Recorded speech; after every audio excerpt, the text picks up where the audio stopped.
और आज की चर्चा। मैं अनिल सिन्हा से शुरू करूंगी कि अनिल जी, नितिन गडकरी की ये टिप्पणी आप कैसे देखते हैं? उनका ये कहना कि मैं सबसे होशियार हूं, मैं साहब बन गया हूं, मैं दूसरों को कुछ ही नहीं, कुछ गिनता ही नहीं, ये क्या मोदी को खुली चुनौती नहीं है एक तरीके से?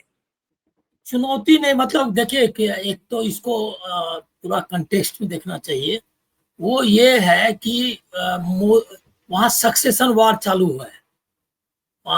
जो उनका 75 साल पूरा हो रहा है, इसको 75 साल का जो तरीका, मतलब जो 75 साल वाली जो अवधि को एक नियम के रूप में कि इसमें ये कट ऑफ है यार, ये आर्बिट्रेरी है। मतलब अपने मन से गढ़ा हुआ है 75 और 80। इसका कुछ थोड़ा थोड़ा मतलब सामाजिक संदर्भ है कि हमारे यहाँ जो परंपरा है उसके हिसाब से लोग उसको देखते हैं, लेकिन वो कोई एकदम आर्बिट्रेरी है। हो सकता है कि 75 साल वाला आदमी बहुत एक्टिव हो और वो जो है वो 70 साल वाला बीमार हो, तो इसीलिए है नहीं, लेकिन है। और उसको इसीलिए मतलब री इन्फोर्स किया जा रहा है उस मामले को कि इन्होंने उसी को आधार बनाकर मुरली मनोहर जोशी, एल के आडवाणी और जितने मतलब जो सीनियर लीडर थे, सीनियर मोस्ट जिसको आप कहेंगे, उनको उन्होंने हटाया था। तो अब उन पर ये लागू किया जाए, ये आरएसएस की मंशा ऊपरी तौर पर दिखती है। अब कितना वो सीरियस है इसके बारे में मैं उतना आश्वस्त नहीं हूँ, लेकिन ऐसा लगता है कि उनको जरूरत है। दूसरा है कि मोदी की ब्रांडिंग भी कमजोर है, हो चुकी है। ये जो ऑपरेशन सिंदूर के बाद तो उनका बहुत ही खराब, कम से कम जो इंटरनेशनल लेवल पे जो उनका परफॉर्मेंस है, मतलब जो मोदी गवर्नमेंट का बहुत खराब रहा। बहुत मतलब एक तरह से बदनामी भी हुई, बहुत कमजोर साबित हुआ ये पूरा गवर्नमेंट। और पूरी नैरेटिव पिटी हुई सी है। जो डोमेस्टिक फ्रंट है उस पर भी अब वो लोग देख रहे हैं क्या कि अपोजिशन बहुत, मतलब जो बहुत उनका विरोध है, किसी को साथ लेकर नहीं चल सकते। विद इन द पार्टी भी वो किसी को साथ नहीं ले चल सकते, अकेले चलते हैं। ये जो गडकरी का अटैक है वो यही अटैक है कि वो जो पार्टी के अंदर भी जिस तरह से साहिबी करते हैं, जिस तरह से अपना चलाते हैं, मैं ही जो सब उनका है, तो वो विस्तार तो मान लिया विरोधी पक्ष के लिए तो जो रहे, अंदर में भी है कि लोग उसको एक्सेप्ट नहीं कर रहे हैं। और अभी तक उनका जो यूएसपी था, उनकी जो ताकत थी, ये यही थी कि कोई भी चुनाव जिता रहे हैं। और इस पर मीडिया ने, हमको लग रहा है क्या वर्षों हमारा वक्त जाया किया क्या कि वो तो कोई भी चुनाव जिताते हैं, मोदी है तो मुमकिन है स्टाइल में हर एक चीज पर जो चला था, वो हमको लग रहा है कि अब जो है वो फेल हो गया करिश्मा। वो करिश्मा फेल होने के बाद ये जो अटरेंस है, ये जो आ रहे हैं स्टेटमेंट्स, उसको उसी संदर्भ में देखना चाहिए कि जो सक्सेशन वार है उसमें गडकरी एक इम्पॉर्टेंट प्लेयर है। एक तो नागपुर के हैं, बहुत ही नजदीक हैं, और मान लिया फडनवीस उनका विरोध में है। फडनवीस के लिए बहुत वक्त है उम्र के हिसाब से। शिवराज सिंह चौहान है, तो शिवराज सिंह चौहान की कुछ कमजोरियां खुद की, उनका प्लस पॉइंट, लेकिन गडकरी के मुकाबले उनका प्लस पॉइंट ये है कि वो ओबीसी से है।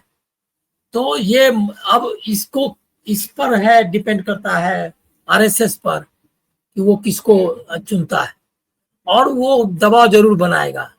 लेकिन ये मोदी मान जाएंगे, ये है मुझको लगता है कि मेरा उतना आसान नहीं है। एक चीज और मैं कहूंगा, ये जो 75 साल को लेकर के 75 साल उनका पूरा हो रहा है 1 सितंबर को, उसके बाद उनको हटाया जाना चाहिए, ये आर्गुमेंट के मैं कम से कम सहमत उससे नहीं हूँ।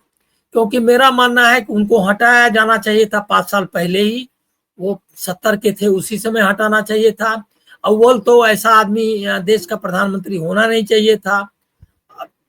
ये इंडियन पॉलिटिक्स का फेलियर है, पॉलिटिकल सिस्टम का, कि एक आदमी जिस पर कि जेनोसाइड का आरोप लगा, जिसको डिविसिव होने का क्लियर कट, पूरी सोसाइटी को जिसने डिवाइड किया, जो कोई तरह का झूठ फैलाने या बोलने से नहीं हिचकता है, जो किसी और की बात सुनता ही नहीं है, एक प्रेस कॉन्फ्रेंस नहीं किया, किसी सर्वदलीय बैठक में नहीं जाता, मणिपुर जैसे में घटना हो जाए तो भी नहीं वो ये उसकी ये मतलब उसके लिए कुछ करता है, न जाता है। वो एक ऐसा शख्स जो कि मॉब लिंचिंग जैसी घटनाएं देश में हुई उस पर भी चुप रहा या कुछ इसी तरह की बात बोलता रहा। तो जो ऐसे व्यक्ति को 5 साल पहले तो निकाल ही देना चाहिए था। उसके पहले जो उनको बनाया गया था वो एक भारी गलती देश हुई जिसको लोग भुगत रहे हैं। तो इसीलिए 75 और 80 का कुछ नहीं है, उनको आज के आज निकालना चाहिए था। 75 को आधार बना करके अगर उनको निकालने की तैयारी हो रही है तो मैं इसको एक वीकनेस ही मानूंगा। उनको उनकी पॉलिटिक्स की वजह से निकालना चाहिए और उनके जो करस्तानी जिसको आप कहते हैं हरकत, अंग्रेजी में हरकतों की वजह से करस्तानी की वजह से निकालना चाहिए। उनके जो पॉलिटिक्स है उनकी वजह से निकालना चाहिए। ये जो एक बड़ा पॉइंट किया है इसने, गडकरी वही कर रहे हैं। गडकरी जो मैं कह रहा हूँ उससे मैं गडकरी वही लाइन है कि वो ये 75 वगैरह नहीं बोल रहे हैं। वो बोल रहे हैं कि ऐसा व्यक्ति जो एकदम आत्म केंद्रित है, जो एकदम एरोगेंट है, जो आदमी इस तरह से क्या कहते हैं जिसके की मतलब जो पद पा करके ये हो गया है, मतलब समझिए पदोन्मत्त हो गया है, मदोन्मत्त जिसको आप बोलते हैं, तो वो जो है वो उसकी ओर कर रहे हैं। मतलब ये राइट डायरेक्शन की पॉलिटिक्स। मैं गडकरी का इस मामले में समर्थन करूंगा कि वो एक राइट मतलब वो तो हिंदुत्व के फोर्स है तो वो तो हिंदुत्व की आलोचना नहीं करेंगे, लेकिन कम से कम एक एस्पेक्ट जो है जो कि इक्वली डेंजरस है, मतलब हिंदुत्व से कम, मतलब हिंदुत्व में वो ऐड हो जाने के बाद बहुत डेंजरस हो गया है। कम से कम एक पर वो अटैक कर रहे हैं और उसके सहारे वो चाहते हैं इनको हटाना। ये सुबह बढ़िया है। नहीं, लेकिन अनिल जी जब गडकरी का बयान देखते हैं तो गडकरी जब भी बयान देते हैं तो ऐसा लग रहा है कि थक गए हैं, हार गए हैं, उनकी नहीं चल रही है, या फिर हम ये समझे पार्टी बीजेपी के अंदर तो नहीं चल रही है लेकिन आरएसएस के साथ उनका क्या इक्वेशन है? क्या वो आरएसएस को पटा सकते हैं कि भाई मोदी को खिसकाओ और मुझे प्रधानमंत्री बनाओ? क्या इतना कंट्रोल गडकरी का आरएसएस के ऊपर है? क्योंकि ये कहा जाता है कि आरएसएस बहुत ज्यादा मोदी और शाह को पसंद नहीं करता है, यही इसी तरीके की खबरें सुनने में आती है। लेकिन गडकरी आरएसएस के पसंदीदा हैं, फडणवीस आरएसएस के पसंदीदा हैं, तो क्या गडकरी उतना कंट्रोल कर सकते हैं आरएसएस को कि प्रधानमंत्री की कुर्सी के लिए अपने लिए वकालत कर सके? नहीं, देखिए गडकरी और आरएसएस का संबंध बहुत बढ़िया है, इसमें कोई डाउट नहीं, लेकिन कंट्रोल वगैरह करना आरएसएस को मुश्किल है। मुश्किल इसलिए है कि आरएसएस में भी कई तरह के स्ट्रीम्स हैं, धाराएं हैं, और अब जैसे वहां ही है तो फडणवीस भी उनके बहुत करीब है।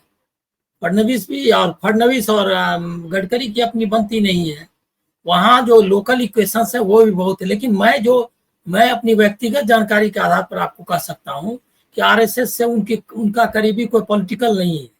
जैसे कहता है आरएसएस के बच्चा होना, मतलब उसके अपना लड़का कहता है लोग ये तो अपना बच्चा है, तो वो उसी तरह गडकरी है। उनके संबंध गडकरी जब स्कूल कॉलेज में पढ़ते थे उस समय से है, और आरएसएस का जो रेसिंग बाग है उससे उनका संबंध रहा है। स्कूटर्स पर चला करते थे और बीजेपी मतलब अखिल भारतीय विद्यार्थी परिषद का याद नहीं, मालूम नहीं, लेकिन बात का मैं जानता हूँ भारतीय जनता युवा मोर्चा और सबसे उनके संबंध रहे, वो एकदम उनके ही बढ़ाए हुए हैं। और बाद में मुझको ये भी पता है कि आरएसएस को का जब कठिनाई थी उस दौर में मतलब आर्थिक कठिनाइयों में था, उनका अखबार जो है जो क्या तरुण भारत, वो जब ये हो गया था तो गडकरी जी ने उसको उबारने में मदद की थी और उसको सारा जो अरेंजमेंट होना चाहिए वो कोशिश, ये जानकारी मैं आपको मतलब फर्स्ट हैंड इंफॉर्मेशन दे रहा हूँ, और उसको रिवाइव करने की कोशिश की। तो गडकरी उनका अपना घर का आदमी है, तो आपने कहा घर का लड़का, तो वो घर का है। वैसा ही फडणवीस है, उनके भी पिताजी आरएसएस के थे और उसके बाद वो मतलब नागपुर के मेयर पद से आगे बढ़े, तो वो ये सब लोग उनके घर के हैं। लेकिन इससे आरएसएस की पॉलिटिक्स पूरी तरह कंट्रोल हो जाएगी या प्रभावित हो जाएगी ऐसा नहीं है, क्योंकि आरएसएस ने उनको अध्यक्ष पद पर पहुंचा दिया। लेकिन जो डायनेमिक्स था दिल्ली का, जो पॉलिटिकल डायनेमिक्स, उसको साध नहीं पाए वो। और लेकिन उनको जब जो ऐसे बयान गडकरी देते हैं तो उसका असर आरएसएस पे क्या होता है? क्या आरएसएस उसको बड़ी गंभीरता से लेता है, या आरएसएस वो बोलते हैं वो छोड़ देता है, आरएसएस उसको बिल्कुल सुनता ही नहीं? नहीं, आरएसएस वगैरह तो उनके सब आरएसएस को आप एक उस तरह का ऑर्गेनाइजेशन मत समझिए। आरएसएस के बारे में मेरा जो ओपिनियन है वो बहुत ही रूथलेस ऑर्गेनाइजेशन है, और वो इमोशंस वगैरह से काम नहीं करता है। उसने उसके उसके हिस्ट्री उसकी हिस्ट्री बहुत खराब है। मैं आपको वहां से ले जाऊंगा जब हेडगेवार, मतलब हेडगेवार को आगे बढ़ाना। हेडगेवार आरएसएस असल में मिलिटेंट ऑर्गेनाइजेशन, हिंदू महासभा की का मिलिटेंट ऑर्गेनाइजेशन के रूप में बना था। मुंजे उनके हेडगेवार के गुरु थे। मुंजे के घर के कैंपस में ही रहते थे हेडगेवार। ये सब जानकारी लोगों को नहीं है इसीलिए। और मुंजे तिलकपंथी अपने कहते थे, लेकिन हिंदू महासभा के लीडर थे।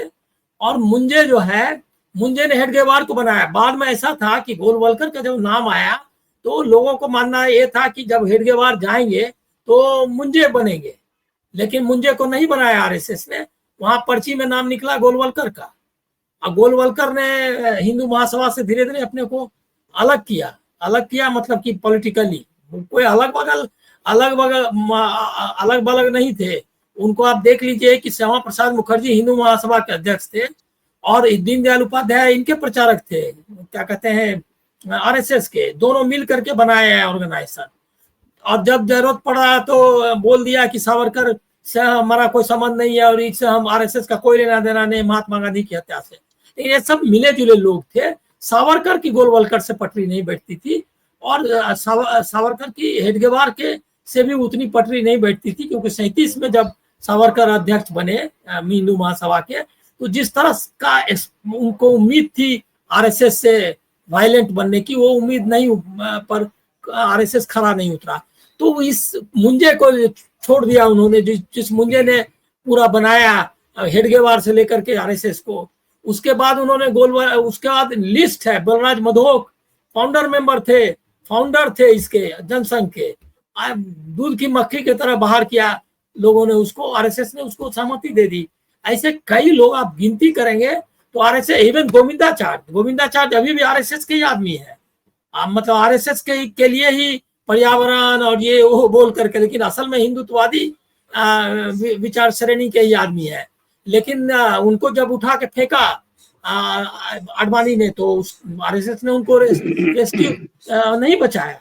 तो गडकरी का देख लीजिए, गडकरी को जब अध्यक्ष पद से हटाया गया, ये क्या कहते हैं, ये भारतीय जनता पार्टी के, तो आरएसएस उनके रेस्क्यू में नहीं आया।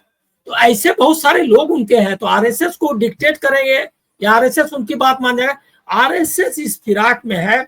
और ये बात आप जान लीजिए कि आरएसएस को, एकदम अचल जी ने सही कहा, आरएसएस को इतनी मलाई कभी नहीं अपने इतिहास में मिलने की उम्मीद थी, न मिली थी। पूरा आरएसएस का दफ्तर सब जो बन गया है, वो आप जाके देखिए। आरएसएस के जो इंटेलेक्चुअल वर्ल्ड में टुटपुंजिया किस्म के बौद्धिक है, जिनका कि कोई कुछ काम नहीं है, मतलब वो राष्ट्र धर्म में या पांचजन्य में लेख लिखने लायक भी नहीं है, या लेख लिखने लायक है, वो सब वाइस चांसलर बन के बैठे हुए हैं। और वो जेएनयू तक का वाइस चांसलर बन गया। इतिहास में कोई काम नहीं, लेकिन इतिहासकार बन के बैठा हुआ है। Indian council of historical research का अध्यक्ष बन के बैठा हुआ है। पूरा सब अब ऐसा प्रोफेसर बन के बैठा हुआ है। ये जो ये क्या है, नीट है, वो कौन सा है, नेट वाला का जो है, वो शख्स बताइए कितने आरोप लग गए, इतने पेपर लीक हो गए, लेकिन वो अपनी कुर्सी पर बैठा हुआ, किसकी बदौलत बैठा हुआ है? ऐसा आपको सैकड़ों उदाहरण। और दूसरा कि जो लोकल लेवल अपॉइंटमेंट्स भी हैं, वो सारे अपॉइंटमेंट्स आरएसएस की लिस्ट से होती है। और ये मैं आपको कोई सुनी सुनाई बात नहीं कर रहा हूं, मैं इसको जानता हूं। मतलब आचल जी भी जानते होंगे, लेकिन मैं भी जानता हूं कि कौन लोग जा रहे हैं, कहाँ जा रहे हैं, सब जानकारी है। तो इसीलिए ऐसा मौका उनको कभी नहीं आया। उनको दिक्कत ये है कि ये ब्रांड फेल हो गया है, अब इस ब्रांड को रिप्लेस करना है, वो एक बहुत बड़ा टास्क है।